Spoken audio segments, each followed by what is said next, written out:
Is it Gaspar? Is it Gaspar? Gaspar. Gaspar. Whatever you say, it doesn't matter. I'm doing it. Gizmo. Gizmo? What?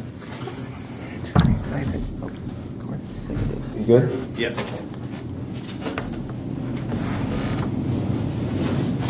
Hey guys, thanks for joining us for this panel, Friday afternoon panel. Key time. This is Tabletop made the Internet Star, and it's basically about vloggers and the popularity of internet media now, and how you guys are becoming something of its own form of celebrity, right? And maybe it's not the same celebrity that we're used to, but it's a form of celebrity. I was wondering when he's going to bring in. When is he bringing in the stars? Yeah. So, but it's definitely something that people are starting to say. Not only do they look up to you guys as not only like people that they respect the opinions of and are interested in hearing from, but also as somebody that they could emulate, right? Somebody that's something they could look to doing. And so this panel is to talk about not only where you got your start, but also people who find that idea interesting or think that this is something they'd like to do. How can they also get there? And what made you decide? What made you decide that this was where you wanted to head? Right, I'm not saying it was like a life choice. You woke up one morning, you're like, I'm going to be on camera today, and that's what I'm going to do every day for the rest of my life. But it grew and burgeoned into that type of thing, right? So why don't we go down and I'll let you guys introduce yourselves as we go down, and just tell us what you do and where you're from, and we'll move on from there, right? Sure. Start with Tom here. I'm Tom Vasel. I'm the czar of the Dice Tower.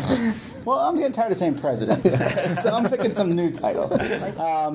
This is it's a entertainment network about board games, tabletop games, card games, and we have video, audio. Well, that's basically it. But we have a lot of different shows. We do interviews, reviews. We're trying to review more board games than everyone else put together. Oh wow! But no, we're just trying to review every board game. So we're on our way. Yeah. Hi, I'm Rodney Smith. I am the.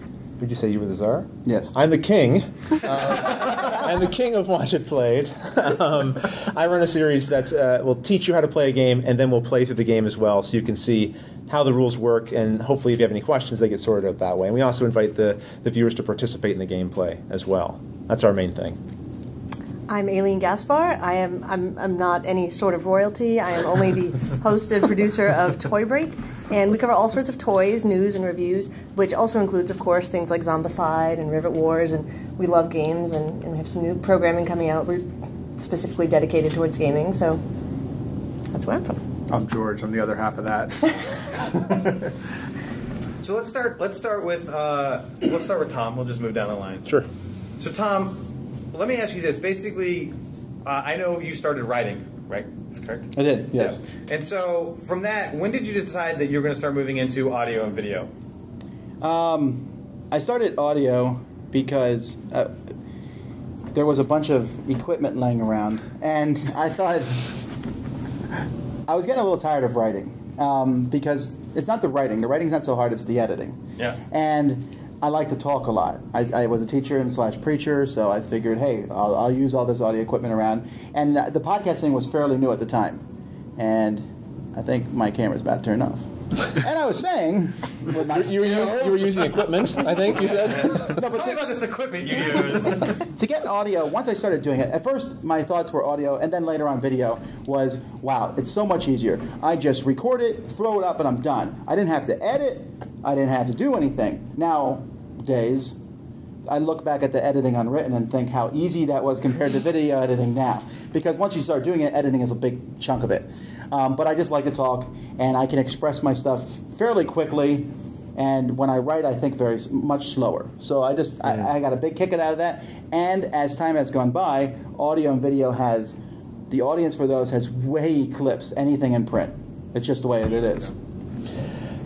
Yeah, for me, I didn't start with I started with video, and for me, because I was going to teach how games were played, it's just so much easier to do it in a video form. I think I don't know what the percentages are, but it's the highest retention rate is if you can see in video form over audio or over writing for learning something, right? So that was a medium that appealed to me right away for that, and I also enjoyed shooting video anyway. So for me, it was like, this is something I like to do. This is also a hobby I really enjoy, and I think I found a way to put these two things together that I like doing, and I think maybe there's a need for. So that's why I started doing it that way, and it worked. I found an audience, and so I'm still doing it. Yeah. All right. Well, we started with video after much coercing on George's part. I didn't want to have anything to do with it. The reason we started with video was because I was listening to a lot of podcasts back in 2006, and there was nothing about toys, not really a whole lot about gaming. Right. 2006 there was a severe lack of media like that on the web. So I convinced, and the reason we went with video was because we wanted to see the scale of things. How big is a Rivet Wars piece? Right. What size thing are we talking? How big is a zombie side board? There were all these great pictures online that you can always see on blogs, like pictures of the thing, pictures of the toy, pictures of the games, but you can never tell how cool it is when you get it in person or how big it looks like. Because you see a picture of a painted miniature and it's on your screen and it's this big on your screen, Right. and you're like, oh, that's great, I'm going to order it. And you get it and it's this big, and you're like, oh, I didn't know it was going to be that. So we wanted to have a show in video where we can show everybody, like, this is what it looks in scale to a human, like, this is what it is, like, this is what you're buying, or this is, it's this big instead of what you thought was only this big. So that was a big part of why we wanted to do a video show. Mm-hmm. Everything we do, like our hobby, is so visual. Yeah. You talked. I like you saying about being able to see the scope inside. So when you can show the board game, you can see all the pieces, and you can see how they move relative to each other. You can see the artwork, and it sort of brings everything to life. Video just kind of pops it right off the screen almost. So. Yeah, and I think it's interesting that what you guys basically said is that you've all ended up in a very similar market, right? You are all making video content and audio content, but you've all started from a different standpoint, right? Reviews, almost tutorial style, yes. And then this is basically it's almost like product description or product accessibility. Like basically, this is what you're getting out of this box. I mean, this is something that this form of media is just now allowing people, well, not just now, but is currently allowing people, and it is still kind of new. People have been doing with the video game industry for a few years ahead. They're a little bit ahead, but it's something that you're starting to see this industry really starting to pick up. And I mean, even with us at Cool Mini, right? We look at Watch It Played and the Dice Tower and something like Tabletop, and we've realized that we have to step our company videos up to that quality of being engaging and having gameplay sessions that are fun to watch, because you guys are already doing it and you're not selling a game, right? And so when we have something to sell, we're like, well, if we just show them the game, they're going to go, right? So it's been something that even for us, we've been looking at what the market is doing and the new form of media, this kind of new media, and we're saying for us to stay kind of legitimate and to be interesting to the audience, we need to kind of emulate what the fans are doing, which I think is, again, a way that the internet is feeding back this kind of feedback loop. And even, Tom, for the Dice Tower, you've mentioned before that you guys are not just the Dice Tower, but you have an umbrella basically over multiple podcasts and videocast, right? Yes, although I don't actually control them. But even for myself, I put out 3 podcasts, right? Yeah, a video show, reviews, and then 2 other video shows. So 3 video shows, 3 podcasts, and then the reviews. So what made you decide to kind of create this this umbrella of the Dice Tower, though? Because even like the Plaid Hat Games, right, another industry colleague of ours, they fall under the Dice Tower network, right? Well, that was just evolution in a sense, because the Dice Tower used to be Tom Vasel in a sense. I just started using that as a name, and then I thought as time goes by, I don't like anything that's one person, because what if I died tomorrow? Does the whole thing go away? So there needs to be other people involved, and I want more people to get involved. Besides, I hate a game. Is that the one voice on that game? No, someone else might like it. And I've always thought it's best to have multiple voices in the industry. Someone's got to stand up for Munchkin. Well, no. But I mean, just there's people who do. So those people need that voice, and there needs to be. Now there are some games that no one will like, but then that's good because you can hear it from a lot of different voices. So I'm not trying to build it. Let me rephrase that. I am trying to build a media empire, but I'm not. I'm not trying to put the emphasis on empire. Right. I just wanted enough stuff out there that people can go and find any media they want. And yeah, that makes sense. Not everyone. was willing to come on board. Sure. Who are you talking about? Well, so then is that idea of having multiple voices, is that where you brought into, because you also bring in other people into your videos and stuff like that, right? So that's that idea of having not only Right. I love having the multiple voices because, especially when they clash. Yeah. And this is just my opinion, but when I listen to a podcast and the people agree for the most part, it's pleasant. Yeah. But it's not as useful because it's good to have friendly back and forth. And then it makes it that much stronger when they agree. Right. Well, Yeah, puts it in perspective. You definitely see that when you guys do your like top 10 lists and stuff like that. Yeah, we disagree occasionally. Yeah. And I think that is important because I think that is something that people forget is that you can stand in front of your camera and you can talk into it, but one thing that all of you have is a dynamic relationship either with the audience, but you almost always bring in somebody else you have a dynamic relationship, and in that case you have your son Luke, right? Yeah. So when I shoot my videos, my son and my daughter used to do it when she had more free time, would join me as well because we'll often play the game, right? So then this is an opportunity for people to see, actual competition, genuine competition between two people, and he's significantly cuter than I am and more entertaining. So that it takes a lot of the burden off me there. I just have to show up. But no, it makes it. I think that dynamic, and Tom talked about it already. That dynamic is important because we play games to be social for the most part, or at least socializing is part of the gaming experience. You're sitting with a group of friends and you're interacting with each other, and that causes a certain kind of energy that happens at the table, and it's interesting to be able to capture that on video and show it. That's valuable information. Yeah. So when you thought about coming in and doing this like kind of lesson style video, when you started bringing in your kids, you didn't think cute kids are going to get me viewers. That was not, no. But I mean, my kids, fortunately, were comfortable in front of the camera. It was a bonus. It was a bonus. I wasn't ignorant of the fact that the kids were good in front of the camera because I'd see them in other times and other things in front of the camera. But yeah, I don't know. It's a funny thing. They've just always been comfortable there. But there's also a relationship thing involved there too. Yeah, very much. My kids are part of my job, and they think that's cool. Yeah.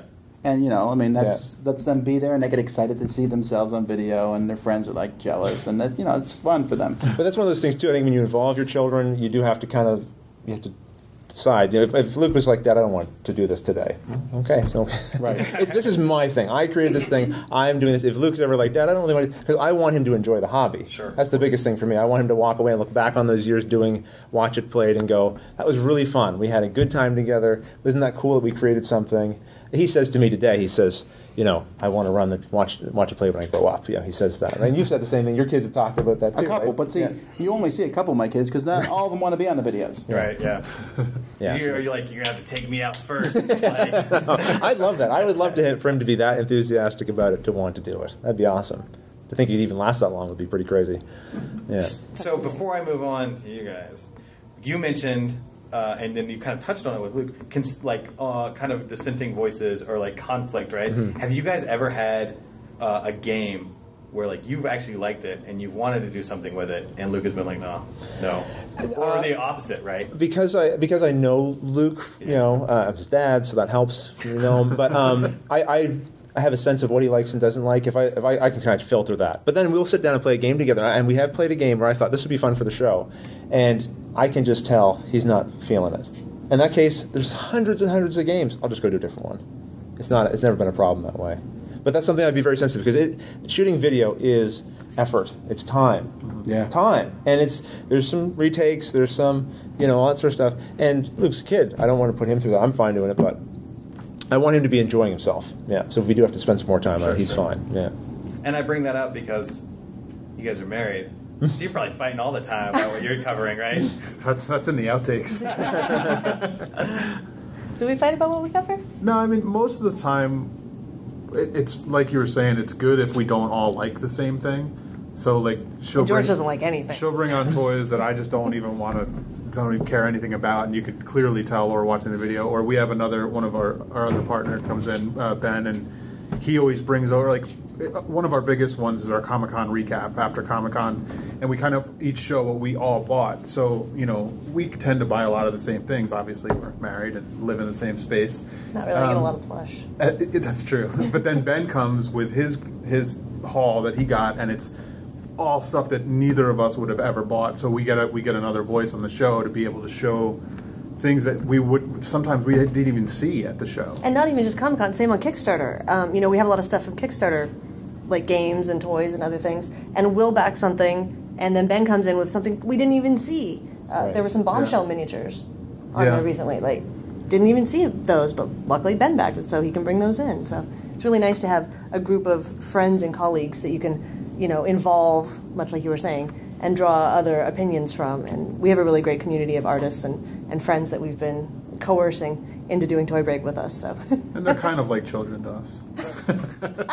And if you don't have, like, if you're thinking about doing, like you talked about, if other people are thinking about doing something like this, if you don't have other co-hosts that you can go to, you can then look to your audience, and like we'll do a weekly feature called Table Talk, and I'll propose the discussion topic, but then I ask people to reply in the comments, right? So they'll type, but then we'll come back and I will read out those comments and I'll respond to that. We'll get some of those different voices, different ideas. So even if you don't have yet a great co-host or husband or child or friends to work with, there's other ways of getting people in. And sometimes those people who come in and just kind of help out or volunteer, they turn into, like, this is a perfect fit, and then you can bring them on in a more, significant way. Or maybe you meet somebody at a convention. Right. Exactly. Hello. At Expo.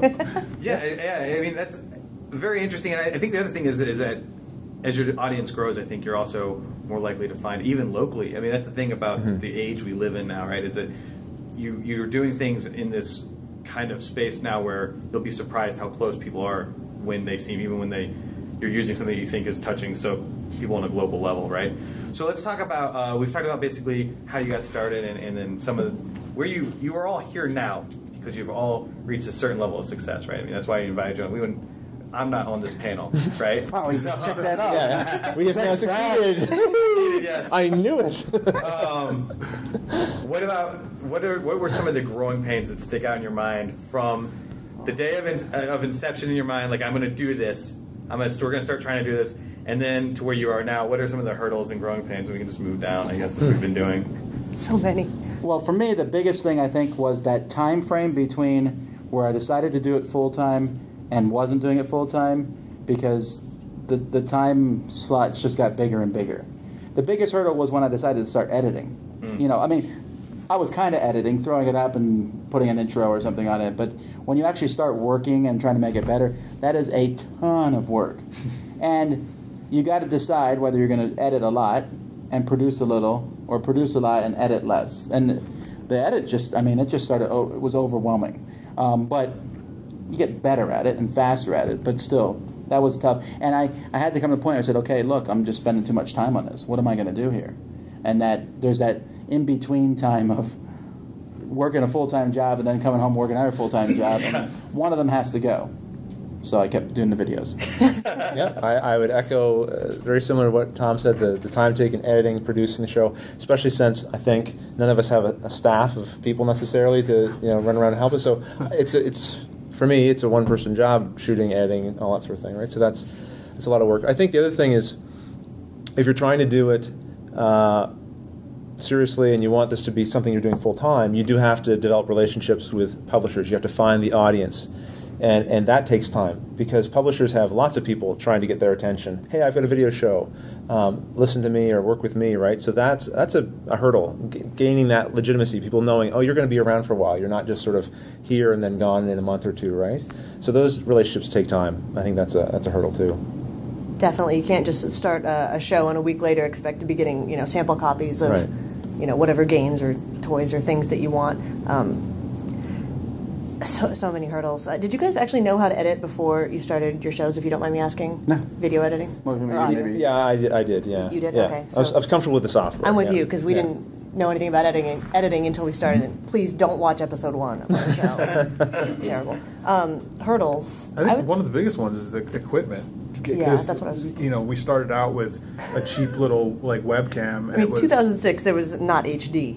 Right. Yeah. So on our video, all the stuff back then was like it looked terrible, but it was it was all we could afford at the time. So then, as we were able to grow the show and afford better equipment, now we can shoot in HD, and now we can do this and do that. So it's been one of the biggest hurdles in starting was getting all the equipment and getting lighting, because when you're shooting video you need to have lighting. So a little bit of the learning curve of the equipment too, because it's one thing to shoot video for different projects, and then there's web video. Yeah. So there's all these different types of equipment and things you need to to start investing in if you want to grow your show. Yeah.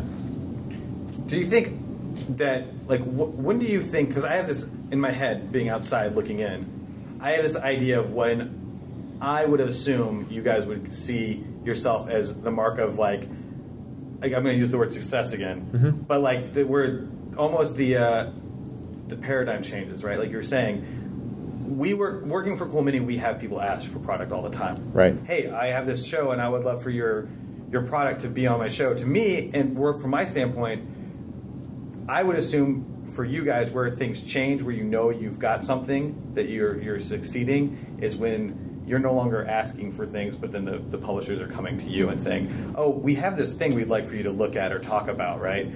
Yeah, I think it's a big sign. It's a sign that you're doing something right. But I think before all that happens, you have to not worry about that so much. You have to be doing it for some other reason, like you say. Like if you expect the first day, I want to get some free stuff because I put a few videos up. You're probably not going to find it very satisfying to do the work for any length of time, because there's going to be a long period of time probably where that's not happening. And so I think you need to work with the resources you have, show that you can create some content that somebody wants to see. And the biggest part of that, I think, is connecting to the community that you're shooting these videos for. The reason why we are successful, as you're saying, right, is because somebody wants to watch what we're doing. So if you don't value your audience, there's lots of things they can be watching, lots of things. Right, so I think that's a big part of it. Make a connection with the community, grow that, have them be your primary focus, and then companies who also would like to have access to those communities, right? Then go, well, maybe I would like to feature our game on your show. What do you think about that? Does that make sense, Tom? Yeah, no. For me, the paradigm shifted when I was at this panel and the guy said I was a success. Yeah, I remember it clearly. No, but the one thing I wish I could shout this to people. If you're getting into this to get free stuff, then get out. I'm not kidding. I mean, really. Yeah. And it is awesome. It is awesome to get free stuff. Absolutely. It is. But I want to tell people all the time. I wrote reviews for 3 years, I think, and I didn't even expect it. And then when it showed up, then I was like, oh, that does make sense. But I mean, it took a while, and nowadays people want this accelerated thing. You have to have patience, and if you're doing it for free stuff, you're going to get a lot of garbagey free stuff, and it's not that impressive. And then eventually you have to move or get rid of the stuff. But all that being said, I always tell people that you have to be patient. It's with the exception of, let's say you have a big staff and big productions, you might be able to burst on the scene like Will Wheaton did. But even Will Wheaton was working off of, 20 years of blogging and working multiple to books. build his reputation to where when he did it. And it was, even I had a big jump in my videos when I started because I'd already done written reviews for a long time. And I tell people all the time, you've got to be patient. You've got to just keep plugging away at it, because there are days where I don't feel like doing it at all. And I do it anyway. Because most of the time I like doing it. Most of the time I love doing it. But if I stop doing it a couple days and then I stop doing it a couple more days, then it just fades away. And if I don't feel like doing it all the time, then I probably shouldn't be doing it. Find something I enjoy doing. But I think you got to start doing it for the enjoyment. And when did I feel successful? Well, the first time someone emailed me and said, "Thanks to you, my family and I enjoy this game." And that was cool. Yeah. And anything other than that is gravy. It was just cool. This might sound egotistical, but it was probably the first time somebody asked for a picture with us at Comic-Con, San Diego. I was like, us? Why? Or when they say, "Oh, we love the show," and it's like, "Yeah, I love Comic-Con too. It's why I'm here." And it's like, "Oh, they were talking about our show." Like, "Oh, that's awesome!" No, that's really cool. Yeah. But yeah, I agree. Like if you're thinking about starting a show, definitely start a show about something you love, because you're doing it for you no matter what. Like the show you're making is for you. You're the audience. So if you don't like it, no one else is going to like it either. So Was the end game for any of you guys ever like, this is going to be my new job? This is going to be something. I never even thought we would make money. At night, I dreamed about it sometimes, but I always thought there would need to be an influx of like a couple $100,000. I never thought about it. And it was years before I thought about it on a serious level. Yeah. Then he copied me. Yeah. Oh, we all know that. I think it was probably after. We have to evacuate. No, I think it was maybe after our first 6 months or so. I said, because I saw the audience growing, I said, well, maybe we're doing something that people want to see. And I looked at other models, like the video game model, where there already is, it's working in video games. And I felt like board games, they are growing in popularity. My hobby is now actually, it's really out there in ways. And tabletop comes along, and tabletop has done a lot to expose tabletop board gaming to a lot of other people who maybe wouldn't have picked up on it. That's helpful to all of us, really. It just raises everyone's, rising tide floats all boats. Exactly, right? So it's always helpful, yeah. All right, so I have a personal question, having watched all your videos. How important is set dressing, where you shoot your videos at? I'll say something first on that. I think it's important because, again, you're competing with all kinds of content out there. So I think people would prefer to watch something that looks polished, if possible. So I think the more polished you can look, then the more the more a person's going to want to sit there and watch that over something else. But there's lots of models that get away with it without. But I would sort of steer towards be as polished as you can. Mm-hmm. Don't put that on yourself overnight. But I would say be aiming for that. I think ours is pretty important. I mean, we are very casual in our show. We film in our living room. That's our couch that we sit on and watch TV, as well as the couch that we film our show on. But the thing that we hear most from our viewers is that they love the conversational tone, and they're like, oh, we feel like we're sitting in your living room with you, talking with our friends about and like that's the biggest compliment to me. I mean, that's just what we're doing anyway. We just turn the camera on. So, I think it's secondary to personality. I've seen a lot of YouTube shows that have I look at them and go, wow, I'd like to hire that person to do my stuff. But the show didn't have much personality behind it, and so then the show, it almost always dies. Now, I think it's good to do your best, like he said, but again, you got to go slow, because this stuff's expensive. Mm-hmm. And like the stuff behind you, I mean, like a wall of games, but now everyone does that, so it's getting kind of lame. I don't know what to do. Maybe you go kind of minimalist. I go very minimalist with the games. Well, just because I want people's attention on the table. Yeah. And I can't help when I see a bunch of games, I start looking at the games and stuff, right? But I like that too. I mean, I like seeing walls of games. But yeah, I think you're right. The personality is important because, again, you're trying to hold someone's attention, right? And again, there's lots of distractions. So it's important. And I think people do want to watch because they want to see somebody who also cares about the same things they do. If you seem disengaged or disinterested, how interested can I be in that? You know what I mean? As a viewer, I think that's important. Can we be mean? I mean, there's a lot of people who shouldn't do videos. It's not their forte. It's not for everybody. Mm-hmm. Just like there's a lot of things I can't do. Right. And I'm glad I can jump 3 feet in the air. I mean, 3 inches in the air. I don't play basketball. I was going to say, 3 feet is pretty good. I was like, Tom, I think I know what you're doing next. He's the star of jumping, but there's a lot of things that I'm not good at, so I don't. I mean, you could learn to do anything. And you can practice, but it's you ever see American Idol, the beginning, and a lot of those people are like, huh. That's why I think I would always encourage someone who's interested in doing it to start very slow. Don't invest a whole bunch of money in a whole bunch of equipment and advance. Like I just said, that's important. And all that. Yeah, but don't do all that up front. Give yourself a week or a month to find out, do you even like doing it? Are you getting any kind of reception from an audience? Is anyone interested in what you're doing? Then, if you're seeing some of that growth, grow with it. And don't if you set your expectations and your goals too high at first, you're going to burn out probably too, right? You're going to have nothing to grow to. So work within your means, a little bit at a time, and that also brings up a point that I don't know if you guys realized before you started. I certainly didn't. When you start something like video, you have to find out if you can stand watching yourself while you're editing and constantly listening to yourself, because that first show, yeah. There's a lot of that. Rodney goes to sleep listening to himself. Read yourself audiobooks at night. Sometimes when I forget how to play a game, I watch one of my own videos. I would make fun of you, but I just read one of my reviews because I lost the rule book, and I was like, oh, I did a review on that. Let's watch that. Did you guys? How long do you think? If you felt, I mean, maybe you didn't feel this happening, but most people who I talked to that have said, they have either they're doing some sort of public speaking or they're doing some sort of media creation or something like that.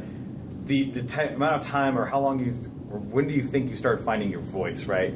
Yeah, you start kind of knowing what the tone of the show was, and when you start getting more comfortable with like being on the show and stuff like that. How long did about that take, and when do you think you started realizing it? Well, I know for me, like my first series, my first playthrough of a game, I had ideas in my head, but I hadn't formalized it. After that, that's when I formally started calling myself Watch It Played. And at that point, I sat down and made a plan. Here's what I want my show to be. Here's what I don't want it to be. Here's here's how I view my audience and how I want to engage my audience, and I just made rules for myself that I felt represented who I was, right? And it gave me a guideline, and that's sort of what I stuck to. So pretty early on, I kind of had a plan. I knew early on I didn't want to be shooting with my green screen backdrop and my purple tablecloth, but that's what I had. So I just sort of made a plan. Here, what do I want my show to look like? And then I had something to work towards. So when I had a little bit more resources, I could make decisions that fit within my plan. So it wasn't just all scattershot. It's kind of, I think that's really how it was for me. What about you guys? I'd say it took us for me, I think it took about a year. Because when we started, we were doing monthly shows, monthly-ish. And then we had this guy over here, how are we going to have enough stuff to talk about every month? And then just piles of things. We were buying, regular things that we play or buy. It was just backing up. So we ended up moving to a weekly format, which is what we have now, which works really well. But I think it took about a year. What about as far as like your personality on the show? Did you have an idea of what you were going to be? I don't know that I have a different personality. Ours is kind of different because we're not really set up in a. We never have a script. Like we have notes. Yeah, we have like general like we're going to talk about this. Do we know how much it costs? Like that's our note, and then we just give kind of our opinions on things. So we don't really have like a set way of like going about the show. There's no real plan. Maybe we need plans. Also, that first year we were trying to do more, not research, but like open the thing or learn how to play first or this. But we kind of started finding out that what we liked better and what worked for our audience was us opening it for the first time on camera. So no, we don't know everything about the thing we're opening necessarily, but you're getting our reactions, which maybe those will be your reactions. That's a good point. Like, even though I had kind of a plan for after that first month, I learned a lot in that first year, and I made adjustments. Like, I'm talking too much here. This is like I would watch my own stuff. I think you do grow a lot as you do stuff. You figure out what works and what doesn't work. What was it like for you, Tom? Did you? Well, I think it's always evolving, always trying to get better. Like I first said, okay, I'm gonna, how am I gonna do this? And I think a lot. I don't write as much stuff down as Rodney does. He's a little good at that. I'll write little notes down, but I wanted to. My main goal was that if you met me outside of my video, I was the exact same person. Because it's easy to put on a persona, and yes, on video you tend to amplify things, and get maybe a bit more exuberant. But when someone meets me and like, and they feel comfortable, and it seems to have worked almost to an uncanny thing where people come up and they're my friend and. I don't know who they are, but and that's odd. But I like it. I just like gaming, and so I wanted other people to like gaming too. But that's really important because I'm shooting in my basement and I'm looking at a piece of electronic while I talk. People are coming up and talking to you like they know you. That means you're getting through the equipment. Yeah, but the equipment's not there. I never think about the equipment. I'm talking to people. Yeah, and that's why it works, I think. Yeah, and I think you have to do that. And I think it's really important that you have your own unique personality. And again, if you don't have a unique personality, then again, either you got to work on that or don't do video. I'm picking up the messages. You don't have to keep putting them out there. I'm getting them. What you're trying to say is don't do this. So that's actually, we've already kind of touched on it, so maybe we'll retread a little bit of territory here, but I'm interested in knowing this. I would argue, from what I know from the process, right, at least especially after this last conversation, that maybe Rodney has the most rigid kind of workflow, right? You script out. By necessity, for the instructional video, I think by necessity I have to, because I don't want to get off on a rabbit trail trying to explain a rule, and I don't want to duplicate and miss words. So I script out the instructional, but when it comes down to the playthrough, then there's no script. We just sit down and we play. Then how about when you're doing a review? Are you taking notes or making comments, or are you just locking it away and know what you're going to talk about? You mean a specific video? Because the whole week I actually do structure out what I do. Oh, okay. Because I have too many videos and podcasts and things, I would forget to do stuff. Sure. So I write it all out and do the ones I like the most first and things. For the video itself, I spent some time throwing all the components at the table. Then the playthrough is the thing that's the hardest for me because, like he said, people are out there, ready to type in an error you made. But it's a lot of work, and I sit there and I want to be able to do it very quickly in a flow. I don't want to edit like clip, clip, clip, clip, clip. I want to be able to do it as quickly as possible. So I say, okay, I know the game, and I just think about it a lot. I think about it, okay, I'm ready, let's do it. And then I go through and do it. For the opinion and stuff, I already had that determined while I was playing the games. Whenever I'm playing a game, if I'm a little off in the distance, it's because I'm thinking, How am I going to review this? I'm constantly talking to people. What do you think? What do you think? I'm getting as many ideas as possible. I read all over the place to get that final opinion, and that's easy. I could talk all day long about my opinions. And then you guys are almost gutter, like you were saying. Your reactions are. We try to do a lot of initial reactions, and that's actually harder when we do game type stuff.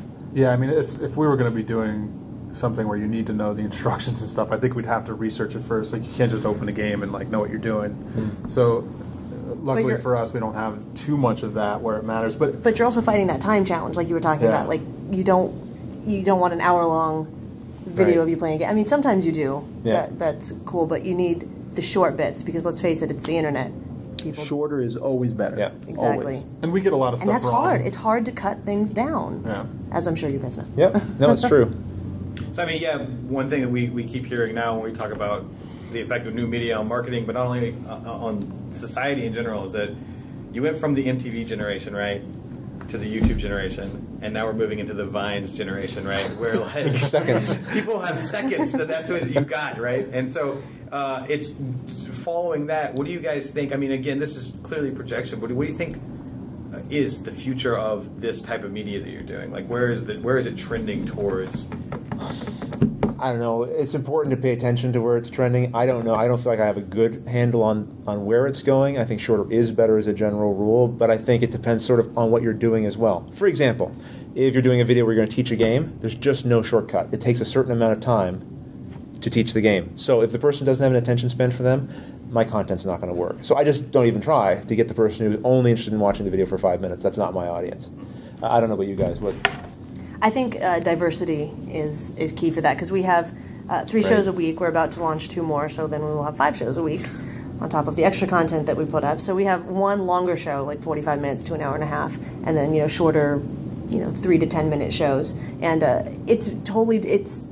there's some crossover, but it's totally different audiences, because you want to, we have the people that just, oh, that's great, I can watch this, during my lunch at work. Or I'm sure you get this a lot. I love listening to you on my way to work. I love when it's an hour and a half. That's great. You really keep me interested during my commute. Certain audiences that watch just the long stuff because they're at work and they want to have something to put on in the background and for their 8-hour day, So we have, we take up an hour of it. And then we have people that go home and just watch the little 3-minute reviews and things like that, so... I think it's good to have part of all of it. Yeah, to clarify what I said earlier, shorter is always better. But long is fine, except I really believe it needs to be dynamic every single second. I'm a preacher, and I preach, and there's a lot of preachers and teachers who can put you to sleep so easily. And they can take a 20-minute lecture and through the miracle of speaking, make it last an hour and a half. And that's terrible. You need to make every word count. Right. You need to make everything. And so, sure, if you have an hour-long show, and I don't think, you mentioned we're getting shorter and shorter, but that's partially people's problems. If they can sit through a movie, I'm not going to go watch 5-second movies. But if the show's an hour, it needs to be interesting from the beginning to the end. And if it starts dragging, then you need to cut that out. You need to make it better. I think you talked about diversity. That's a big thing. It's also the medium. So, like, if I'm on Twitter, then I might post a Vine, because I know people are just looking for a quick grab there, right? Whereas if I got the YouTube channel, then I'll take the longer form. So knowing where your social media is going can influence the medium. But you do have different length videos. I mean, you have the longer playthroughs. Sure. You also have the shorter, talkbacks. Yeah, no, you're right. When you said about having the diversity, I thought, yeah, it's true. It's like we have our table talk session weekly, which is not at all like any of our other content, and some people just watch for that. They go, that's my favorite part of your show. And I'm like, oh, okay, cool. So you never know. And I mean, you've done other super interesting things too, like when you did the Zombicide playthrough using the internet audience and stuff. It's what's funny is that we had talked about that, and I was actually unaware that you had done that when you first told me about it. And it was crazy because what you were doing became an internet phenomenon like a year or so later when people were doing Twitch Plays Pokemon, right? And it was like you basically did that first, where you're like, oh, I'm going to play this game, right? And get the audience participating and controlling the survivors, get them invested on what's happening, and it was crazy, wild fun. It was a great one because it was cooperative. So everyone watching is engaged in the outcome. We want to win together. Can we make this happen? And you're rolling, and they get engaged with every dice roll and all the rest of it. It was a perfect game for that. Sure. Well, we're actually I've let it run long because I talk a lot and ask a lot of questions. But we have a few minutes left for questions. Anybody have any questions they want to ask these guys? Nothing.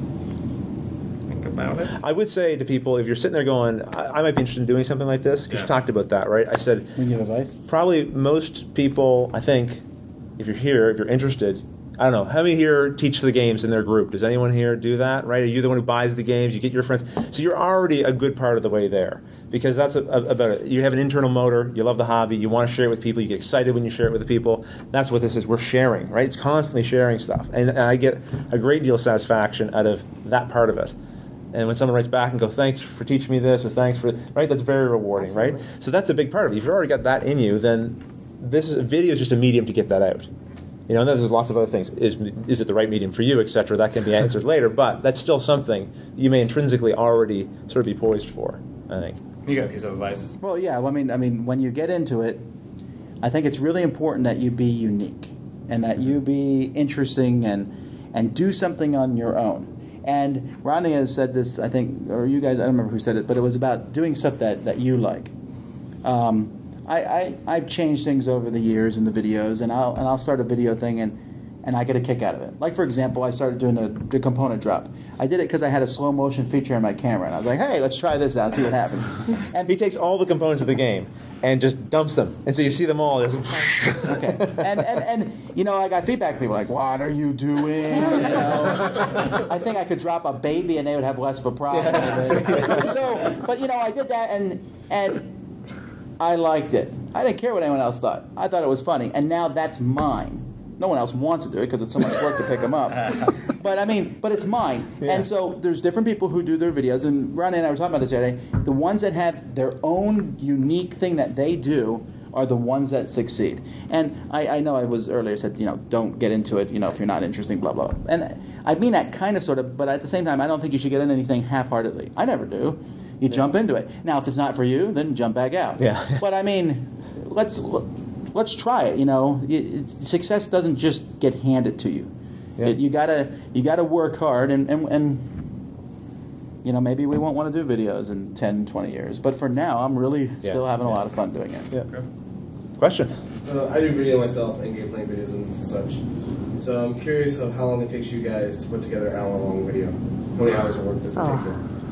If it's an instructional video, then I shoot 7 hours, edit 2 to 3, and script 1 to 2. So I don't know what the math is. Do you know the math on that? It was one close. Whole day. It's pretty extensive. You shoot for 7 hours. Like you shoot 7 hours. Yeah, but 7 hours. Yeah. See, nothing we can say now. He's already won. Yeah. No, that's an instructional video. If it's a playthrough video, then it's not that. It's you know, it's an hour or two, you know, for the 20 minutes. But again, that's not an hour or two of footage. That's the time spent sitting down, setting up the shots, and doing things like that. So it depends on what I'm doing. If it's a review, let's see. A review is usually 10 minutes, so 2 hours per review probably.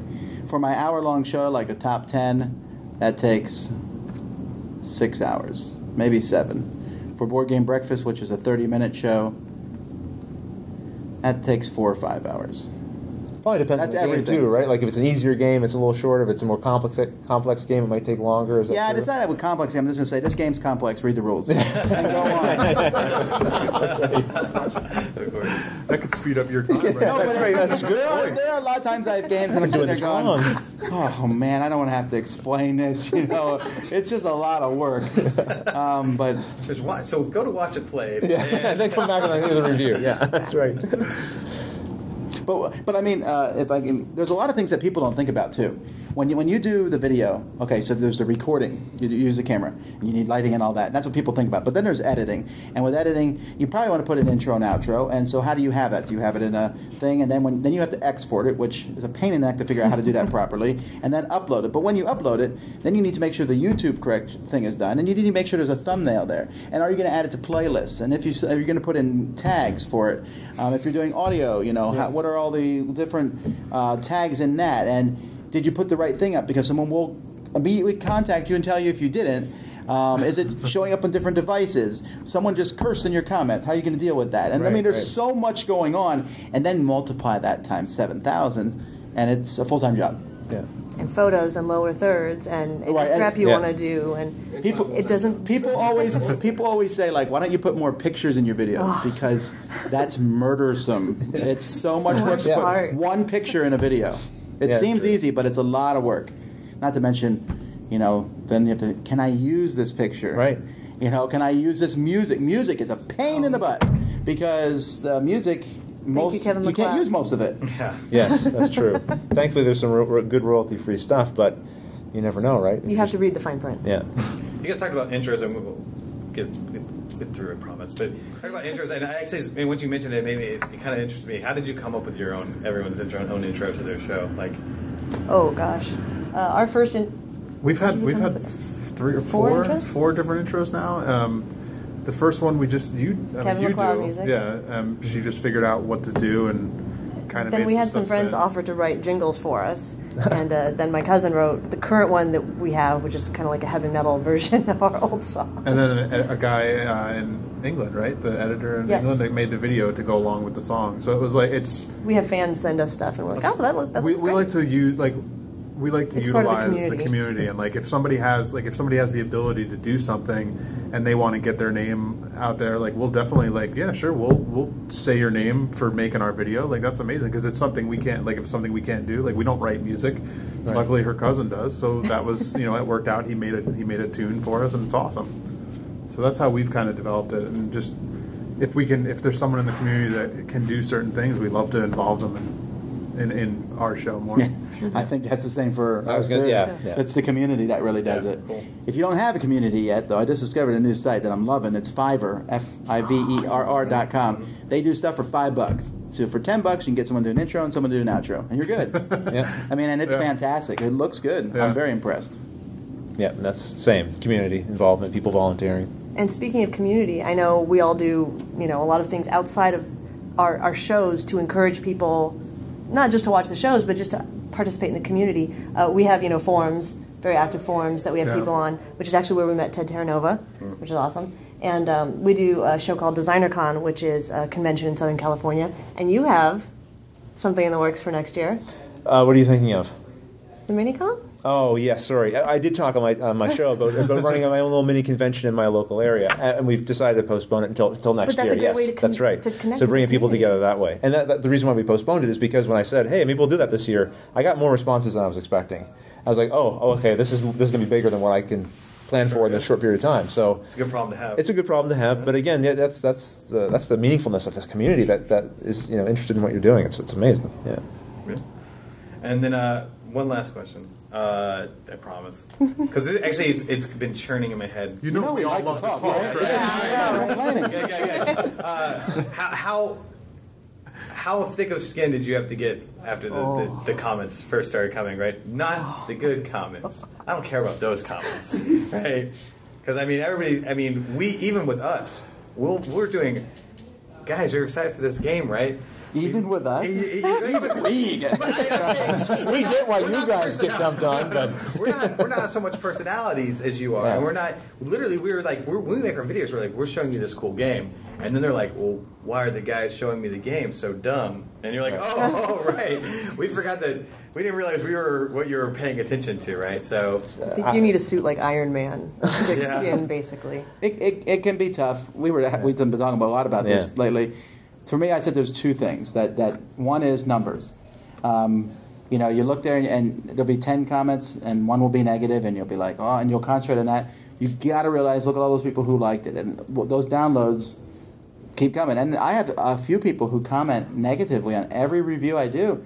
And I appreciate the fact that they are taking the time to keep watching. numbers are going up. I think it's funny. But the other one is conventions. If you do anything on the internet, go to a convention because they are so affirming. I've never had anyone come up to me and say, I hate your stuff at a convention, ever. Now, if they did, I would find that funny, and it would give me content for the next week. But it never happens because most people who are haters are cowards. Or they're polite. And they don't want to say anything. Yeah. But lots of people will come and say, I like your stuff. I like your stuff. And that's, man, you can live off that for a while. I say, one of the things I live with, I take my content very seriously, but I don't take myself seriously. So if someone doesn't like what I'm doing and they're upset, that's okay. Now, if they're, especially rude or whatever, again, I kind of go, I don't know who this person is. They could have been having the worst day of their lives, and maybe that's what's behind this. So trying to just remember that. This could be like a 7-year-old kid who's on the internet. How do I put this negative comment in context? But to be fair, everyone likes Rodney. He gets like one negative comment. It's a little different because what I do is not very polarizing because I'm just teaching you a game and playing it, right? So it's very different than having, I don't come on and have a strong opinion one way or the other, so I'm not as likely to prick someone's, response emotionally that way, like people who are sharing an opinion on something might do. Yeah. Thick skin, you just have to not. Like you say, it's mostly the numbers. And why do we always focus on the one comment out of the 10? It's just human nature. Yeah. In fact, for people who, I have a lot of contributors on my show and stuff, and I shield them from as many comments as I can because it's not helpful. Mm-hmm. It's not helpful for them to read all that negative stuff.